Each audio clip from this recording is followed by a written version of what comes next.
de Pacific Venturi. Bienvenue dans ce nouvel épisode des Pacific OE, ton podcast d'analyse de l'actualité globale et locale qui t'aide à naviguer efficacement dans ce monde changé. Cette semaine, nous avons voulu, comme toi, célébrer l'arrivée de la nouvelle année lunaire et celle du lièvre d'eau, symbole de paix dans l'astrologie chinoise. Car oui, tu as dû le voir et l'entendre, les dragons sont enfin sortis danser sur le rythme des tambours, cymbales et gangs traditionnels pour chasser le mauvais œil et apporter de la chance aux commerçants. Nous profitons donc de cette occasion pour analyser comment la communauté chinoise de la Polynésie a réussi à s'ancrer autant dans la culture polynésienne sans pour autant délaisser ou mettre de côté ses traditions. C'est pourquoi, pour en parler plus en détail, nous recevons Roland Sam, trésorier de la Fédération Sinitang, vice-président de l'association culturelle chinoise le Kuomintang, et enfin président de l'association chinoise le groupe des 7 villages. À suivre donc une conversation avec Roland Sam. Yoran à tous et bienvenue dans ce nouvel épisode des Pacific OE où aujourd'hui nous accueillons un nouvel invité. Et pour commencer, je te propose de te présenter. Bonjour tout le monde, je m'appelle Roland Sam. Très bien. Alors Roland, est-ce que tu peux nous dire qu'est-ce que tu fais et quelle est la communauté que tu représentes ?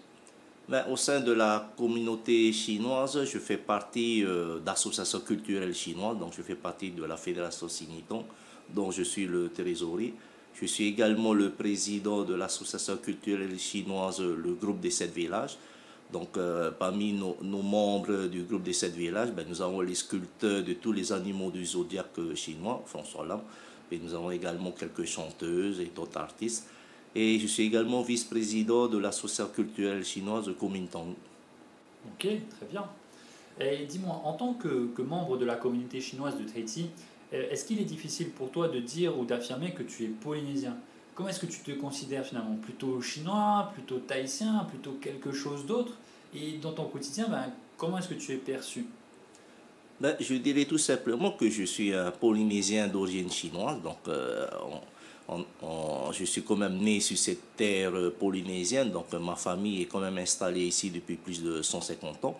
Et parmi les membres de ma famille, nous avons quand même beaucoup de mariages mixtes, dont mon grand-père qui s'est marié avec quelqu'un qui descend d'une famille royale polynésienne, la famille Toratua. Et du coup, aujourd'hui, comment est-ce que tu es perçu par rapport aux autres quand ils te voient ou comment est-ce que tu représentes ? Je pense que depuis qu'on a fait la commémoration de l'arrivée des premiers Chinois, il y a de cela 150 ans, on a fait ça en 2016, et après on en a fait beaucoup d'expositions sur la généalogie, donc beaucoup de Polynésiens ont découvert avec surprise pour beaucoup d'entre eux qu'ils avaient des origines chinoises, donc cela leur était caché. Et je dirais que le regard qui est porté sur les Chinois d'origine polynésienne a quand même évolué en bien. Auparavant, c'est vrai qu'on était quand même bien perçus, mais je dirais qu'aujourd'hui, on est un peu plus compris. Ok, encore plus intégré dans la communauté polynésienne. Ok. Le contexte global actuel avec la pandémie et les diverses tensions géopolitiques mondiales, souvent on tendance à présenter la Chine et les personnes d'origine chinoise. Est-ce que tu as été témoin de situations un peu délicates vis-à-vis de cela, que ce soit ici ou même à l'étranger ? Non, à titre personnel, sur le territoire, ensuite même en ayant voyagé quand même ces dernières années, non, dans l'ensemble, je pense que l'être humain est quand même bienveillant envers autrui. Donc, je n'ai pas vu de signes ou autre de manifestations, plus ou moins de racisme ou de rejet de l'autre. Donc, c'est ça qui est bien. Maintenant, je pense que l'être humain est quand même intelligent. Donc, il a compris que c'est pas parce qu'on est d'origine chinoise ou qu'on vit en Chine que c'est nous qui sommes vecteurs de la maladie. Maintenant, c'est devenu une pandémie mondiale, malheureusement. Même si certains disent que la maladie a eu lieu en Chine, maintenant, qui peut bien avoir raison, puisque d'autres rumeurs disent que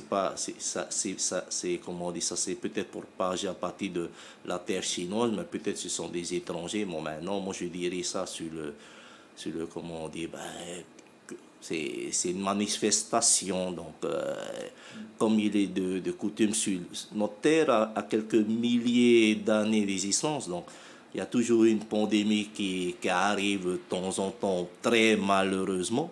Bon, maintenant, l'être humain a su réagir en inventant des vaccins, des médicaments. Bon, là, il est vrai qu'il y a eu quand même quelques milliers de morts de par le monde. Mais dans l'ensemble, bon, moi-même ayant eu des décès dans ma famille, ben, on va se dire, ben, c'est arrivé, ben, on va essayer d'aller en avant, de ne pas... De stigmatiser, voilà, de ne pas stigmatiser les Chinois qui à 99,99%, ils ne sont pas fautifs du tout. Ah ben bien sûr. Ok, et dis-moi si je me trompe, mais ben, les anciennes générations, surtout de la communauté chinoise, ben, elles parlent assez couramment le Hakka. Mais on le voit avec les nouvelles générations, ben, c'est plus forcément le cas. Et ben, la question qu'on peut se poser, c'est est-ce que c'est un risque de perdre de la culture chinoise?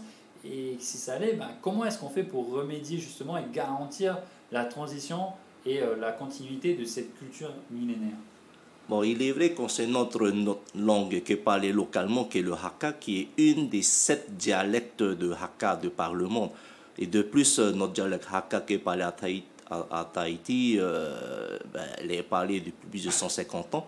Et elle n'existe même plus pratiquement en Chine, à part à 5-10%, puisque les Chinois de Tahiti, ceux qui sont Hakka, ils vont en Chine, ils vont à Shenzhen, ils disent qu'ils sont Hakka. Ben, et d'autres personnes qui disent eux-mêmes parler le Hakka, ben, ils ne se comprennent pas du tout. Donc le Hakka a quand même évolué de par le monde. Et celui de Tahiti n'a pas du tout évolué, il est resté tel quel depuis 150 ans. Bon, maintenant, moi je suis quand même issu de la vieille génération, puisque moi je suis la 3e génération.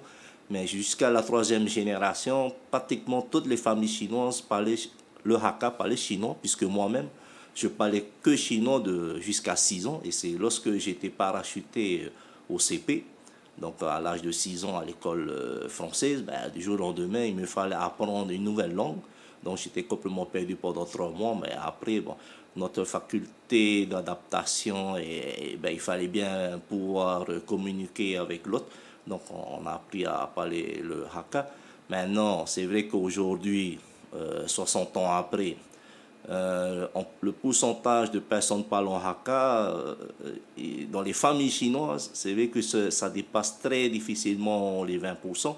Alors c'est pour ça que nous, les membres de la communauté culturelle chinoise, on fait quand même un appel aux anciens, surtout aux grands-parents qui ont un peu plus le temps de quand même partager ou d'apprendre à leur mot tour le Hakka qui est parlé à Tahiti, parce que là, si on ne fait rien, cette langue va se perdre. Bon, je ne vais peut-être pas dire définitivement, puisqu'on a encore quelques milliers à le parler. Mais comme il n'est plus partagé, il n'est plus instruit, là, ça risque d'être très difficile. Et surtout en parlant le Hakka de Tahiti, il y a également les traditions qui vont avec.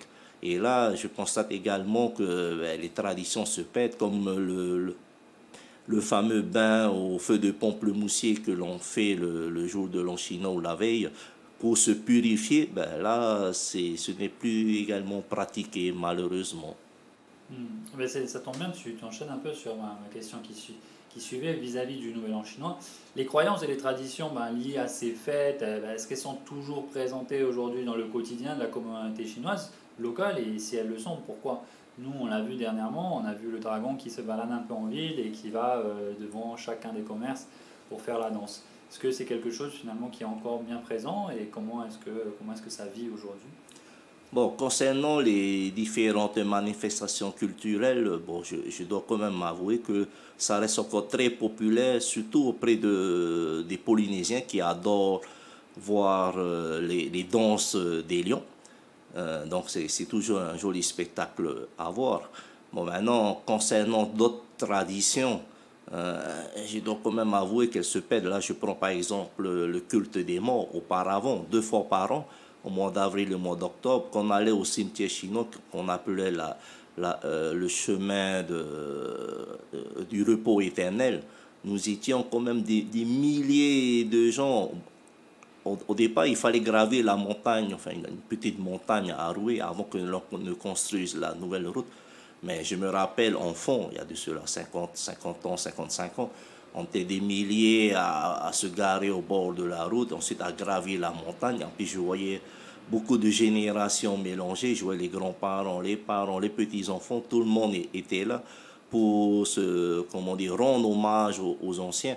Aujourd'hui, je continue à pratiquer le karsang, mais je vois que c'est beaucoup moins développé par rapport à ce qui se faisait il y a 50, 60 ans, voire plus, quoi. En tout cas, Roland, merci. Je ne peux que te remercier. Est-ce que tu aurais un message que tu aimerais transmettre à nos auditeurs?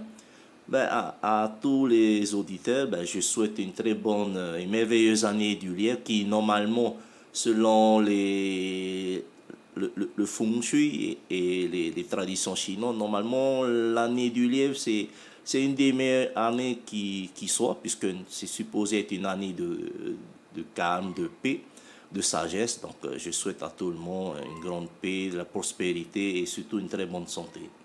En tout cas, je te remercie et puis je pense qu'on va rester sur ces paroles de paix. Merci en tout cas, Roland. Merci.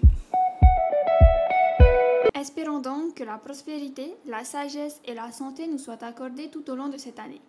Si cet épisode t'a plu, n'hésite pas à le partager avec ton entourage et à le noter ou le commenter sur ta plateforme de podcast préférée. Et si tu veux en savoir plus sur la communauté chinoise et le Nouvel An asiatique, n'hésite pas à aller voir la newsletter THOE sur ce thème. Tu peux la retrouver sur notre site internet pacificventuri.com et tu peux également t'y inscrire pour ne jamais manquer un numéro. Je te retrouve donc la semaine prochaine pour un nouvel épisode, un nouveau thème. Prends bien soin de toi, Nana!